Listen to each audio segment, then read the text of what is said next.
तो आज हम पढ़ेंगे भारत के बायोस्फीयर रिजर्व। सबसे पहले हम ये समझेंगे कि बायोस्फीयर रिजर्व होता क्या है। बायोस्फीयर रिजर्व के अंदर किनको संरक्षण प्रदान किया जाता है, यानी संरक्षण यानी सुरक्षा प्रदान की जाती है। तो बायोस्फीयर रिजर्व के अंदर ध्यान रखना, वनस्पति यानी पेड़ पौधे, जीव जंतु व मानव को संरक्षण प्रदान किया जाता है। बायोस्फीयर रिजर्व के अंदर क्या किया जाता है कि मानव को भी, वनस्पति को भी और जीव जंतुओं को यहाँ पर क्या प्रदान किया जाता है, संरक्षण प्रदान किया जाता है। और भारत के अंदर बायोस्फीयर रिजर्व या भारत के अंदर केंद्र सरकार के द्वारा वन्य जीवों के लिए व वनस्पतियों के संरक्षण के लिए एक अधिनियम पारित किया गया, जो वन्य जीव संरक्षण अधिनियम 1972। भारत के अंदर वन्य जीव संरक्षण अधिनियम 1972 के तहत ही कई नेशनल पार्कों की स्थापना की। नेशनल पार्क अर्थात राष्ट्रीय उद्यान उनकी किसके तहत की गई, वन्य जीव संरक्षण अधिनियम 1972। और यही अधिनियम ही राज्य सरकार को नेशनल पार्क घोषित करने की शक्ति प्रदान करता है।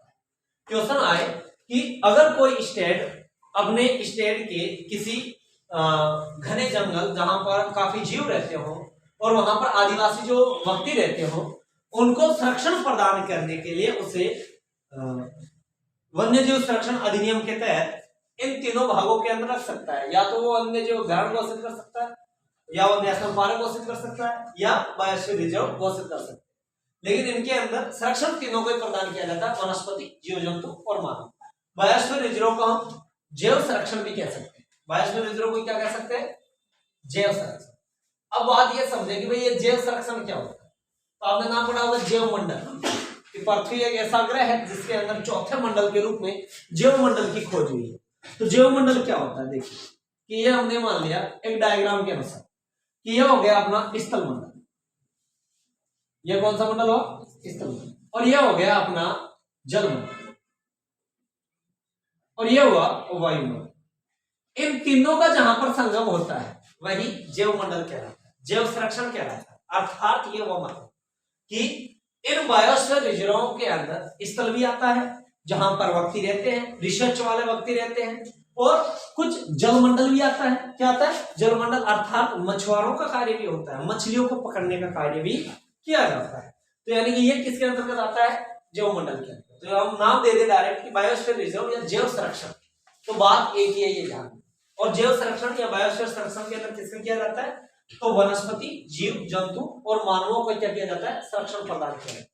अब इस बायोस्फीयर रिजर्व में क्या है, सबसे पहले हम पढ़ेंगे बायोस्फीयर रिजर्व। बायोस्फीयर रिजर्व के अंदर होता क्या है, तो भाई तीनों के अलग अलग डायग्राम बनाते हैं।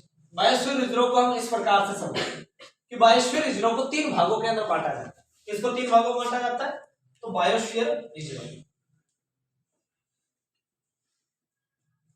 या जैव संरक्षण, बायोस्फीयर रिजर्व या जैव संरक्षण। फिर एक होता है, ध्यान रखना, नेशनल पार्क। एक क्या होता है, नेशनल पार्क या राष्ट्रीय उद्यान। नेशनल पार्क या नाम आ जाए क्या, राष्ट्रीय उद्यान। एक होता है वन्य जीव अभ्यारण्य, वन्य जीव अभ्यारण्य। ये तीन चीजें होती है जिनके द्वारा मानव, जीव जंतु और वनस्पतियों को संरक्षण प्रदान किया जाता है। तो सबसे बड़ा जो होता है वो बायोस्फीयर रिजर्व होता है। बायोस्फीयर रिजर्व के तीन भाग होते हैं। ये जो मध्य का जो भाग होता है ये कोर कहलाता है। मध्य का जो भाग होगा वो क्या कहलाएगा, कोर कहलाएगा। ये मध्य वाला भाग क्या कहलाता है, कोर। कोर का मतलब होता है कि इसके अंदर किसी भी प्रकार का कोई भी मानव गतिविधियां नहीं होती। क्या नहीं होती, मानव गतिविधियां नहीं होती। यानी कि कोर वाले क्षेत्र के अंदर क्या नहीं होती है भाई, मानव गतिविधियां नहीं होती। यही बात ध्यान रखना। यानी कि यहाँ पर जंगली प्रजातियां पाई जाती हैं जिनको संरक्षण प्रदान किया जाता है। या अगर यहाँ पर कोई व्यक्ति जाता है तो वही व्यक्ति जाते हैं जिनकी यहाँ पर ड्यूटी वगैरह लगी हुई होती है, बाकी अन्य इस क्षेत्र के अंदर नहीं जाता। तो बायोस्फीयर का कोर जो क्षेत्र होता है उसके अंदर मानव गतिविधियां नहीं होती। फिर हम आगे बात करें तो ये जो क्षेत्र है, इस क्षेत्र को कहा जाता है बफर क्षेत्र। इस क्षेत्र को किस नाम से जाना जाता है, बफर क्षेत्र। तो ये जो बायोस्फीयर के अंदर बफर क्षेत्र जो होता है कोर के पश्चात, तो इस क्षेत्र के अंदर सैन्य अभियानों के द्वारा अपने अपने यहाँ पर स्टेशन बनाए जाते हैं, यानी कि अपनी बटालियन तैनात की जाती है, ताकि क्या करते हैं कि जंगलों के जो जीव वगैरह वगैरह होते हैं उनको सुरक्षा और सेफ्टी कर सके। और यहाँ पर कुछ वक्ती भी रहते हैं, यानी मकान भी बनाए जाते हैं, मकान बना करके कुछ वक्ती भी रह सकते हैं और रिसर्च वाले व्यक्ति भी यहाँ पर जा सकते हैं। यानी कि इस क्षेत्र के अंदर मानव गतिविधियां होती रहती है। क्या होती रहती है भाई? मानव गतिविधियां होती रहती है, लेकिन वही व्यक्ति जा सकते हैं जो रिसर्च करने वाले। इसके अलावा वो जा सकते हैं कोई मछुआरे वगैरह वगैरह हो, मत्स्य पालन के लिए हो, तो वो व्यक्ति यहाँ पर जा सकते हैं। लेकिन इस क्षेत्र के अंदर भी ध्यान रखना, कोई सार्वजनिक रास्ता नहीं होता। क्या नहीं होता है? सार्वजनिक रास्ता नहीं होता, हर कोई नहीं जा सकता। फिर ये जो क्षेत्र होता है, इस क्षेत्र को कहते हैं, ध्यान रखना, संक्रमण क्षेत्र। क्या कहते हैं भाई? संक्रमण क्षेत्र। तो यानी कि इस क्षेत्र के अंदर कोई भी जा सकता है, कोई भी आ सकता है, कोई भी जा सकता है, कोई भी आ सकता है। यहाँ पर व्यक्ति घर बना करके रह सकते हैं, बस सकते हैं, कृषि की जा सकती है। यहाँ पर क्या की जा सकती है? कृषि भी की जा सकती है। अगर व्यक्ति कृषि करना चाहता है तो यहाँ पर कृषि भी होती है। तो ये बायोस्फीयर के कुल कितने भाग होते हैं? 3 भाग। पहला भाग कोर, जो सबसे अंदर की ओर होता है, जहां पर मानव गतिविधियां नहीं होती। फिर बफर क्षेत्र, यहाँ पर केवल वही व्यक्ति जाते हैं जो रिसर्च वाले व्यक्ति होते हैं, जो रिसर्च करने के लिए आए हुए होते हैं। फिर संक्रमण क्षेत्र, इसके अंदर सभी गतिविधियां होती रहती है। फिर हम बात करें ये नेशनल पार्क का। दूसरी बात ये रखेंगे, ये किसके अधीन होता है? ये केंद्र सरकार के अधीन होते हैं। कि बायोस्फीयर रिजर्व जो होते हैं वो किसके अधीन होते हैं? केंद्र सरकार के अधीन होते हैं। क्या? Biosphere reserve. और नेशनल पार्क भी होते हैं, वो भी किसके अधीन होते हैं? केंद्र सरकार के अधीन होते हैं। लेकिन नेशनल पार्क को घोषित करने की शक्ति राज्य सरकार के पास होती है। कि नेशनल पार्क को घोषित करने की शक्ति किसके पास होती है? राज्य सरकार के पास। किसके अंतर्गत? तो वन्य जीव संरक्षण अधिनियम 1972 के तहत। किसके तहत होती है भाई? वन्य जीव संरक्षण अधिनियम 1972 के तहत राज्य सरकार उसे नेशनल पार्क घोषित कर सकती है। लेकिन इसका पूरा नियंत्रण किसके अंदर में होता है? केंद्र सरकार के अधीन होता है। और इस राष्ट्रीय उद्यान के अंदर किसी भी प्रकार की मानव गतिविधियां जो होती है वो नहीं होती है। यानी कि केवल रिसर्च वाले व्यक्ति यहाँ पर जा सकते हैं। कि नेशनल पार्क में केवल कौन जाएंगे? रिसर्च वाले व्यक्ति। तो मानव गतिविधियां ना के बराबर होती है। और नेशनल पार्क के अंदर सार्वजनिक रास्ता नहीं होता। नेशनल पार्क में क्या नहीं होता भाई? सार्वजनिक रास्ता नहीं होता। एक पर्सन करंट का हाल ही का एक पर्सन है, पूछा गया था पीछे, सॉरी करंट का पर्सन है, फिलहाल बहुत ज्यादा पॉपुलर भी हुआ था कि नामीबिया से नरेंद्र मोदी ने 8 चीतल शेर मंगवाए थे। वो कौन से नेशनल पार्क के अंदर रखवाए थे? तो ध्यान रखना, कुन्नो नेशनल पार्क, जो मध्य प्रदेश में। कहां पर है? Kunno national park, Madhya Pradesh. कितने? नामीबिया से 8 चीतल। फिर आगे ध्यान रखना, ये वन्य जीव अभ्यारण। वन्य जीव अभ्यारण, इसके अंदर सभी मानव गतिविधियां होती रहती है। वन्य जीव अभ्यारण के अंदर क्या? मानव गतिविधियां होती रहती है। सार्वजनिक रास्ता, क्या है? सार्वजनिक रास्ते की इनके बीच रास्ते गुजरते रहते हैं। और ये राज्य सरकार के अधीन होता है। किसके अधीन होता है भाई? राज्य सरकार। तो यहां से एक बात आपके पॉइंट वाली बात यह है ध्यान रखना कि बायोस्फीयर जो रिजर्व है, इस बायोस्फीयर रिजर्व के अंदर एक से अधिक नेशनल पार्क और एक से अधिक वन्य जीव अभ्यारण्य हो सकते हैं। क्या हो सकते हैं भाई? एक से अधिक नेशनल पार्क। कि ये वाला जो क्षेत्र है, ये वाला क्षेत्र नेशनल पार्क हो सकता है। क्या हो सकता है? National park. क्योंकि नेशनल पार्क की शर्त क्या रखी है हमने? शर्त यही रखी है कि मानव गतिविधियां नहीं होती, रिसर्च वाले व्यक्ति जा सकते हैं। तो इस क्षेत्र के अंदर वही तो लोग जा रहे हैं। कौन जा रहे हैं? कि भाई रिसर्च वाले व्यक्ति, जिनको रिसर्च करना होता है, वही व्यक्ति तो यहाँ पर जा रहे हैं आने के लिए हुई। फिर ये वाला क्षेत्र है, यहाँ पर क्या होता है भाई? मानव गतिविधियां होती रहती है। संक्रमण क्षेत्र वहां पर क्या होती रहती है? मानव गतिविधियां। और मानव गतिविधियां जहां पर होती है वो क्या कहलाता है? वन्य जीव अभ्यारण्य। तो ध्यान रखना, बायोस्फीयर रिजर्व के अंदर एक से अधिक नेशनल पार्क और वन्य जीव अभ्यारण्य हो सकते हैं। क्लियर होगा कहानी? अब हम आते हैं मुद्दे जहां से आपके क्वेश्चन पूछे जाएंगे कि बायोस्फीयर रिजर्व भारत के अंदर कुल कितने हैं, उनमें से कुल कितने ऐसे बायोस्फीयर रिजर्व है जो यूनेस्को की सूची के अंदर सम्मिलित किए गए।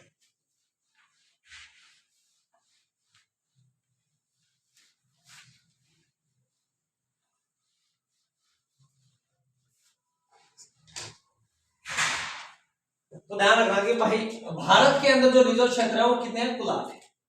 कि भारत में कुल बायोस्फीयर रिजर्व क्षेत्र कितने हैं? तो 18। कितने हैं? सॉरी 18। कि भारत के अंदर बायोस्फीयर रिजर्व क्षेत्र कितने हैं? 18 है। और उन 18 में से ध्यान रखना 12 ऐसे बायोस्फीयर रिजर्व क्षेत्र है जो यूनेस्को सूची के अंदर सम्मिलित किए गए। भारत के कितने बायोस्फीयर रिजर्व यूनेस्को सूची के अंदर सम्मिलित किए गए? किसके अंदर? यूनेस्को। तो यूनेस्को सूची के अंदर क्रमबद्ध किए गए MAB।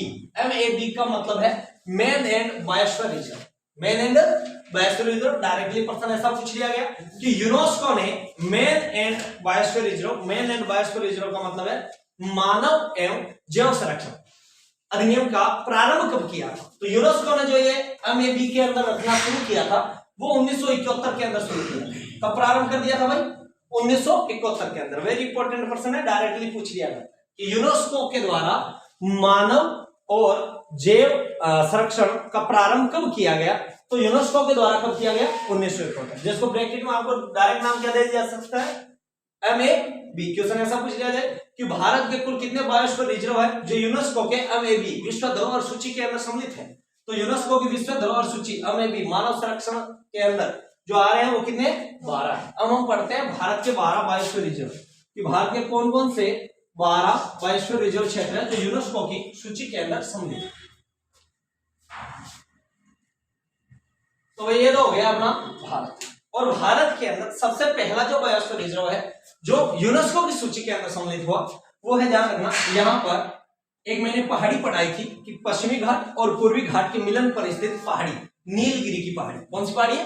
नीलगिरी की। तो यहाँ पर ध्यान रखना बायोस्फीयर रिजर्व है उसका नाम भी क्या है? तो नीलगिरी बायोस्फीयर रिजर्व। क्या नाम है भाई? Nilgiri biosphere reserve BR। किस राज्य के अंदर है? तो भाई नीलगिरी की पहाड़ी किस राज्य में विस्तारित है? कर्नाटक, केरल, तमिलनाडु। कौन से राज्य के अंदर है? तो यहां पर तो कर्नाटक भाई, कर्नाटक, तो यहां पर केरल, और इधर से लग रहा है कौन सा? तमिलनाडु। तो कर्नाटक, केरल और तमिलनाडु के अंदर स्थित भारत का पहला बायोस्फीयर रिजर्व कौन सा है? तब भी आंसर करना है कि भारत का पहला बायोस्फीयर रिजर्व 1986 ईस्वी के अंदर नीलगिरी बायोस्फीयर रिजर्व की स्थापना की। भारत के द्वारा पहला बायोस्फीयर रिजर्व कौन सा है? तो 1986 में नीलगिरी बायोस्फीयर रिजर्व की स्थापना की। और इसको यूनेस्को सूची के अंदर सम्मिलित कब किया गया? तो ध्यान रखना, यूनेस्को सूची के अंदर इसे 2000 ईस्वी के अंदर सूचीबद्ध किया गया कि नीलगिरी जो बायोस्फीयर रिजर्व है इसकी स्थापना भारत में कब हुई? 1986 में। और यूनेस्को सूची के एमएबी के अंदर इसे कब रखा गया? 2000 ईस्वी में। जबकि इन्होंने मानव और जैव संरक्षण को रखना प्रारंभ कब कर दिया था? 1971 में। तो प्रश्न आ जाए कि भारत का पहला बायोस्फीयर रिजर्व क्षेत्र जिसकी भारत ने स्थापना की, answer Nilgiri biosphere reserve. Question आया यूनेस्को का, तब भी आंसर क्या करना है? Nilgiri biosphere reserve. फिर बात हम करें कि नीलगिरी के पश्चात में दूसरा कौन सा? तो ध्यान रखना दूसरा यूनेस्को सूची के अंदर यहीं पर है, मन्नार की खाड़ी। कौन सा भाई? मन्नार की खाड़ी। कि मन्नार की खाड़ी बायोस्फीयर रिजर्व क्षेत्र, यह कौन सा है? दूसरा। और यह है पहला। मन्नार की खाड़ी बायोस्फीयर रिजर्व क्षेत्र को यूनेस्को के अंदर कब रखा गया? तो 2001 ईस्वी। कब रखा गया? 2001 ईस्वी में। आप ऐसा मत कर देना, ध्यान रखना ये जो मैं लिख रहा हूं यह केवल और केवल क्या लिख रहा हूं? यूनेस्को सूची के अंदर सम्मिलित किए गए लिख रहा हूं, मेन एंड बायोस्फीयर यानी कि मानव एवं जैव संरक्षण। ऐसा मत कर देना कि भाई मन्नार की खाड़ी की भारत ने भी स्थापना 2001 में की है, ना की है, ध्यान रखना। दूसरा जो है बात वो नोकरेक है। कौन सा है? नोकरेक जो मेघालय में। मैं केवल यूनेस्को वाले लिखा रहा हूं कि भाई यूनेस्को के द्वारा इन्हें सूचीबद्ध कब किया गया। तो भारत का दूसरा जिसे यूनेस्को सूची के अंदर रखा गया वो कौन सा था? मन्नार की खाड़ी बायोस्फीयर रिजर्व। कौन से राज्य के अंदर है? तो आंसर करेंगे कौन से राज्य में? तमिलनाडु। फिर ध्यान रखना तीसरा जो है वो यहाँ पर पश्चिम बंगाल के अंदर है। पश्चिम बंगाल वाले का नाम क्या है? तो सुंदरवन। क्या नाम है भाई? Sundarban biosphere reserve. कहां पर है? तो पश्चिम बंगाल। पश्चिम बंगाल। इसको भी यूनेस्को सूची के अंदर सम्मिलित कब किया गया? तो 2001 ईस्वी। कब सम्मिलित किया गया भाई? 2001 ईस्वी के अंदर। सुंदरवन मैंने नाम पहले भी लिया था, आपके इनमें कोई प्रॉब्लम नहीं आएगी, राज्य याद करने में कोई प्रॉब्लम नहीं, दिक्कत नहीं, आप याद कर सकते हैं। कारण कैसे? कि आपने पहले पढ़ा है कि सुंदरवन का डेल्टा कहां पर है? पश्चिम बंगाल, जहां पर ब्रह्मपुत्र व गंगा नदी आकर के अपने माना बनाती है। तो सुंदरवन का डेल्टा कहां पर है? पश्चिम बंगाल। सुंदरवन बायोस्फीयर रिजर्व कहां है? पश्चिम बंगाल। यूनेस्को सूची में कब सम्मिलित किया गया? 2001 ईस्वी। इसके पश्चात में ध्यान रखना यहाँ उत्तराखंड की है। उत्तराखंड के अंदर है नंदा देवी। क्या नाम भाई? नंदा देवी। तो ये भी आपके याद करने में कोई प्रॉब्लम नहीं है। जब भारत की हमने चोटियां पढ़ी थी उस वक्त के अंदर हमने जिक्र किया था नंदा देवी। नंदा देवी चोटी कहां पर है? उत्तराखंड। तो नंदा देवी बायोस्फीयर रिजर्व भी कहां पर है भाई? उत्तराखंड। और इसे यूनेस्को के द्वारा कब सूचीबद्ध किया गया? 2001 के। कब किया गया? 2004 के अंदर। इसे सूचीबद्ध कब किया गया? 2004 में। 2001 के अंदर 2 ही हुए थे, एक तो था मन्नार की खाड़ी वाला, एक था सुंदरवन वाला। 2004 में किसे किया गया? नंदा देवी। फिर 5वां कौन सा था? तो मेघालय, जिसका नाम क्या था? नोकरेक। 5 नंबर पे कौन सा है? तो नोकरेक। नोकरेक कहां पर है? मेघालय। और इसको सूचीबद्ध कब किया गया? ध्यान रखना, इसे सूचीबद्ध किया गया था 2004। नोकरेक को भी कब किया गया? 2004 के अंदर। और नंदा देवी को कब किया गया? 2004 के अंदर। ये कौन सा बायोस्फीयर रिजर्व क्षेत्र था जो यूनेस्को की सूची में सम्मिलित हुआ? वो 5वां। फिर छठा कौन सा था? तो ध्यान रखना, यहां पर मध्य प्रदेश। मध्य प्रदेश के कुल 3 ऐसे हैं जो बायोस्फीयर रिजर्व क्षेत्र है। एक तो पंचमढ़ी, पंचमढ़ी के पश्चात में एक ध्यान रखना अचानकमार, अमरकंटक। एक कौन सा भाई? अचानकमार, अमरकंटक। फिर तीसरा कौन सा है? तो तीसरा ध्यान रखना पन्ना। तीसरा कौन सा है? पन्ना बायोस्फीयर। तो मध्य प्रदेश में कुल कितने? 3। एक तो ध्यान रखना पचमढ़ी बायोस्फीयर रिजर्व क्षेत्र, फिर अचानकमार, अमरकंटक, उसके पश्चात पन्ना बायोस्फीयर रिजर्व क्षेत्र। अब यहां से प्रश्न क्या आएगा? देखो, भारत में सर्वाधिक बायोस्फीयर रिजर्व किस राज्य में है? मध्य प्रदेश। कौन से राज्य में? मध्य प्रदेश। कितने? 3। कौन कौन से? पचमढ़ी, अचानकमार, अमरकंटक और पन्ना। इसके लिए एक बात और ध्यान रखना, अचानकमार, अमरकंटक जो है वो मध्य प्रदेश और छत्तीसगढ़ 2 राज्यों में विस्तारित है। कितने राज्यों में विस्तारित है भाई? मध्य प्रदेश और छत्तीसगढ़ 2 राज्यों के अंदर। अब इनको यूनेस्को सूची में सम्मिलित कब किया गया? तो ध्यान रखना, पचमढ़ी को किया गया कब? 2009 में। पचमढ़ी को कब यूनेस्को सूची के अंदर सम्मिलित किया गया? 2009 के अंदर। अचानकमार को कब किया गया? तो 2012 के। अचानकमार को कब किया गया? 2012 के अंदर। और पन्ना बायोस्फीयर रिजर्व को यूनेस्को सूची में कब सम्मिलित किया गया? 2020 ईस्वी के। तो क्वेश्चन आएगा, भारत का 12वां या भारत का नया बायोस्फीयर रिजर्व क्षेत्र कौन सा है जिसको यूनेस्को ने MAB के अंदर संकलित किया है? तो वो कौन सा है? पन्ना है। कौन सा है? पन्ना, जिसको कब किया?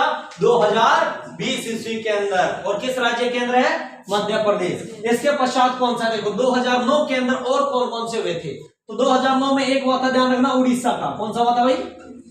उड़ीसा। और उड़ीसा के अंदर कौन सा था? तो सिमलीपाल। सिमलीपाल बायोस्फीयर रिजर्व क्षेत्र। और सिमलीपाल बायोस्फीयर रिजर्व क्षेत्र को कब किया गया? 2009 ईस्वी के अंदर। इसे भी किसके अंदर सम्मिलित किया गया? यूनेस्को सूची के विश्व धरोहर के अंदर सम्मिलित किया गया। इसके पश्चात के अंदर कौन सा था? तो ध्यान रखना, यह तमिलनाडु और केरल, इन दोनों की सीमा पर था। तमिलनाडु और केरल की सीमा पर कौन सा? तो ध्यान रखना, अगस्ता मलाई। कौन सा था भाई? अगस्ता मलाई बायोस्फीयर रिजर्व, जिसको यूनेस्को सूची में सम्मिलित कब किया गया? 2009 ईस्वी के अंदर। फिर बाद में बायोस्फीयर रिजर्व क्षेत्र कौन सा था? तो यहां पर अंडमान और निकोबार द्वीप समूह है। अंडमान और निकोबार द्वीप समूह के अंदर ही ध्यान रख लेना कि ग्रेट निकोबार, कौन सा भाई? ग्रेट निकोबार बायोस्फीयर रिजर्व कहां पर है? तो अंडमान निकोबार द्वीप समूह के अंदर। और इसे सूचीबद्ध कब किया गया? तो इसे सूचीबद्ध किया गया 2010 ईस्वी में। कब किया गया था भाई? 2010 ईस्वी के अंदर यूनेस्को के द्वारा इसे सूचीबद्ध किया गया। उसके पश्चात में यहां पर सिक्किम राज्य। कौन सा राज्य भाई? सिक्किम।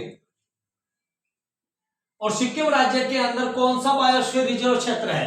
तो ध्यान रखना, कंचनजंगा। कौन सा है? कंचनजंगा। ये इसे कब किया गया? तो कंचनजंगा को किया गया, ध्यान रखना, 2016 के अंदर। कब किया गया? 2020 इसे 2018 के अंदर। कब किया गया? 2018 ईस्वी के अंदर सिक्किम के कंचनजंगा बायोस्फीयर रिजर्व क्षेत्र को यूनेस्को सूची के धरोहर में सम्मिलित किया गया। तो भारत के भाई कुल कितने हैं? 12 बायोस्फीयर रिजर्व क्षेत्र ऐसे हैं जिनको किसके अंदर सम्मिलित किया गया?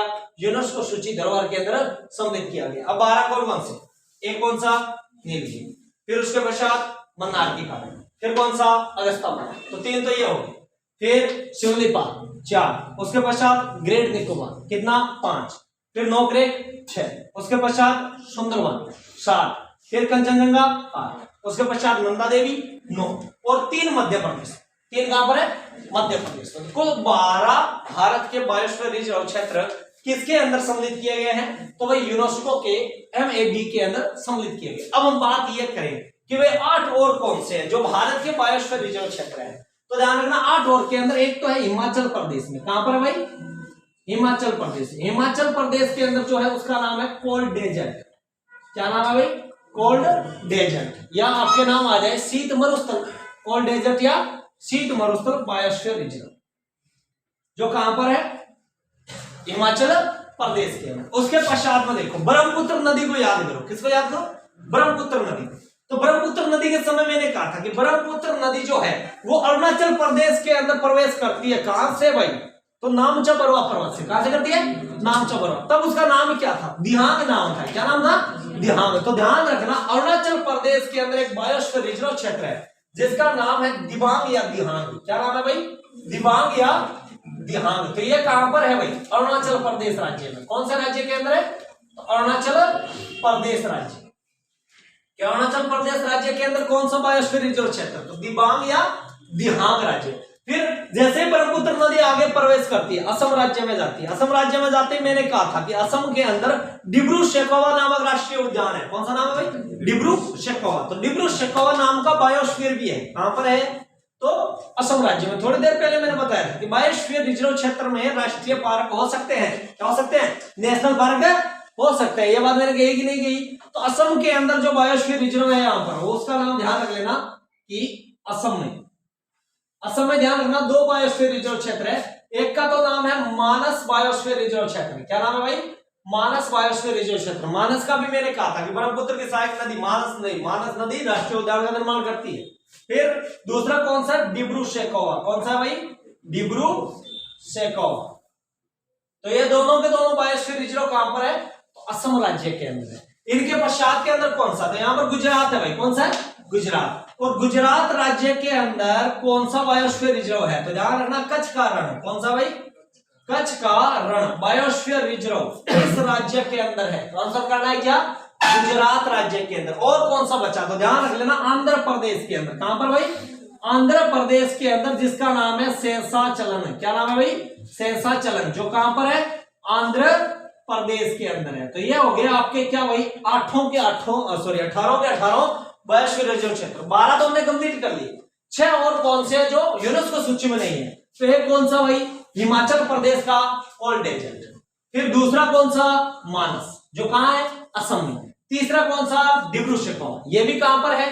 तो असम के अंदर। उसके पश्चात में कच्छ का रण, ये भी कहां पर है?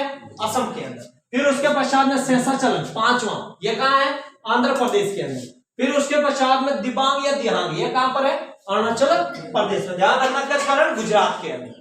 तो ये हो गए आपके भारत के प्रमुख बायोस्फीयर रिजर्व। कुल कितने? 18। तो यही आपसे प्रश्न पूछे जाते हैं। एक चीज और बता देता हूं, क्वेश्चन ऐसा है, भारत का सबसे बड़ा बायोस्फीयर रिजर्व क्षेत्र कौन सा है? आंसर करना है कच्छ का रण। यह क्या सबसे बड़ा है? और क्वेश्चन ऐसा है कि सबसे पहले बना कौन सा? नीलगिरी वाला। कौन सा बना था? नीलगिरी। क्वेश्चन आए सबसे छोटा कौन सा है? तो आंसर करना डिब्रू सैखोवा। कि भारत का सबसे छोटा बायोस्फीयर रिजर्व क्षेत्र कौन सा है? तो आंसर क्या करेंगे? डिब्रू सैखोवा। और क्वेश्चन ऐसा है कि भारत के अंदर सबसे बाद में बना बायोस्फीयर रिजर्व क्षेत्र कौन सा है? तो पन्ना। कौन सा भाई? पन्ना। इसकी स्थापना ध्यान रखना कब हुई? स्थापना पूछ रहे। तो स्थापना हुई थी, ध्यान रखना 2011। स्थापना कब हुई थी? 2011 के अंदर। लेकिन इसे यूनेस्को सूची में कब सम्मिलित किया गया? 2020 के अंदर। यूनेस्को सूची में सम्मिलित कब किया? 2020 में। स्थापना कब हुई? 2011 ईस्वी के अंदर। तो यह हो गया हमारे प्रमुख भारत के बायोस्फीयर रिजर्व क्षेत्र। कल हम अध्ययन करेंगे नेशनल पार्कों के बारे में, जहां से इंपॉर्टेंट आपके डायरेक्टली